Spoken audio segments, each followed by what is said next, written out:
اب تک کی گفتگو کا خلاصہ کیا بنا کہ ہم دین اسلام کے داعی بنیں گے، دعوت دیں گے تو پھر ہی مطلب مشکلات بھی آئیں گی، ظاہر سی بات۔ اب ایک داعی کے لیے یعنی جو موحد ہے، دین کا داعی ہے، عالم ہے، مدرس ہے، استاد ہے، اس کے لیے میں علامہ صالح ظہیر رحمۃ اللہ علیہ کی کچھ نصیحتیں، ان کا واقعہ وہ ذکر کرتا ہوں۔ یہ سندھ کے دورے پہ علامہ صالح ظہیر رحمۃ اللہ علیہ گئے تو ان کے بھائی اس وقت مطلب سندھ میں ایک ادارے کے مدیر تھے، انہوں نے مطلب بتایا انتظامیہ سے کہ یہ اپنا بھائی سندھ کے دورے پہ آئے ہوئے ہیں تو کوئی نہ کوئی پروگرام تشکیل دے دیا جائے۔ پروگرام تشکیل یہ دیا کہ علاقے کے علماء کو، ائمہ مساجد کو، خطیبوں کو، اہل علم کو بلا لیا،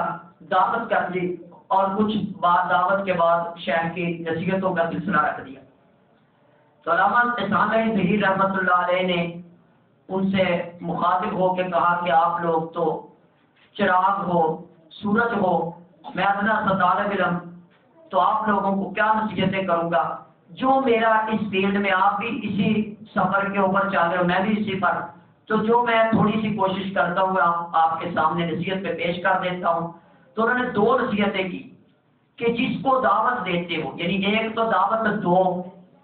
داعی بن کے رہو، اور جو داعی ہے وہ کیا کرے، جن کو دعوت دیتا ہوں ان کے لیے دعا بھی کرے۔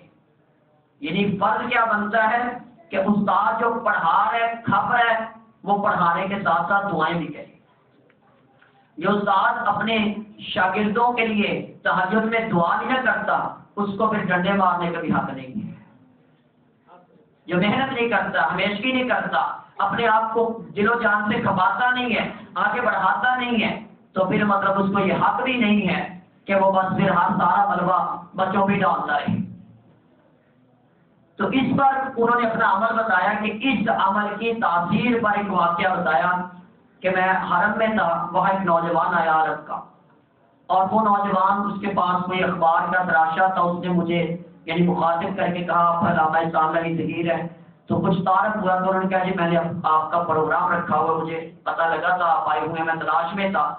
تو یہ پرانا دور ہے، یہ موبائل والا دور نہ سمجھے، تلاش کرنا پڑتا تھا بندہ۔ تو اس پر مطلب وہ پہنچے تو انہوں نے کہا جی میں نے پروگرام، علامہ صاحب کہنے لگے میرا 8 دن کا مطلب یہ سلسلہ تھا اس دفعہ دورے کا، تو آخری دن آ گیا ہے، اس طرح پروگرام مطلب طے ہے۔ تو کہنے لگے جی سارا اہتمام موجود ہے، ٹکٹ ہوئی ہے، ہر چیز ہے، بس منٹوں گھنٹوں میں ہم نے پہنچ جانا ہے۔ تو اس کا اصرار، محبت، تعلق دیکھ کے میں بے بس ہو گیا، میں اس کے ساتھ چلا۔ جب میں وہاں جا کے ظہر کا ٹائم تھا، یعنی پہنچا تو ظہر کا ٹائم تھا، ظہر کی نماز پڑھائی، اور نماز میں یعنی اتنی کثرت سے لوگ، بڑی جامع مسجد تھی، اتنی کثرت سے لوگ آئے تھے کہ جس جگہ پر مردوں کی حد بندی تھی وہاں سے آگے بغیر پردے کے خواتین کی صفیں بنی ہوئی تھی، تا حد نکاح۔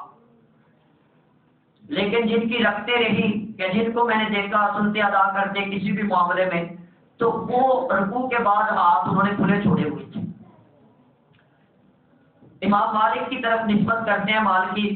اور وہ ہاتھ کھلے چھوڑ دیتے ہیں قیام میں، یعنی اللہ اکبر کہہ کے ہاتھ باندھ کے لیے چھوڑ دیتے ہیں۔ تو امام مالک علیہ رحمہ کے صحیح قول کے مطابق جو ہمیں نظر آتا ہے وہ تو یہی اہل علم سے جانا کہ ان کو یعنی ہاتھ شل کر دیے تھے بار بار کے سزاؤں میں،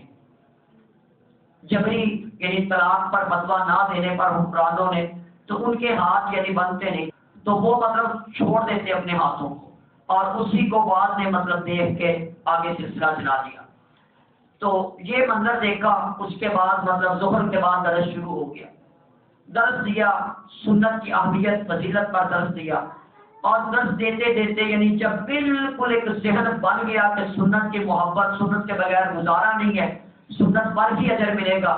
تو تب جا کے انہوں نے وہ قیام میں ہاتھ باندھنے کی حدیث کی تفہیم ذکر کر دی، اعلیٰ صدری، کہ اپنا دایاں ہاتھ اپنے بائیں ہاتھ پر رکھ کر اللہ کے نبی علیہ السلام اپنے سینے پر باندھا کرتے تھے، اجماع امت ہے۔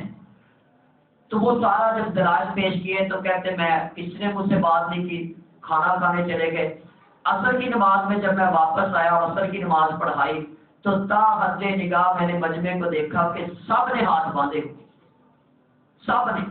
ہزاروں کی تعداد میں جو مطلب ہمیشہ ہاتھ کے آم میں چھوڑ کے نماز پڑھتے تھے. تو ایک درس کی تاثیر. اور یہ سنت انہوں نے کہا نبیوں کی سنت ہے کہ ہر نبی دن میں دعوت دیتا تھا واسجد واقترب، اور رات میں سجدے کر کے اللہ کے لیے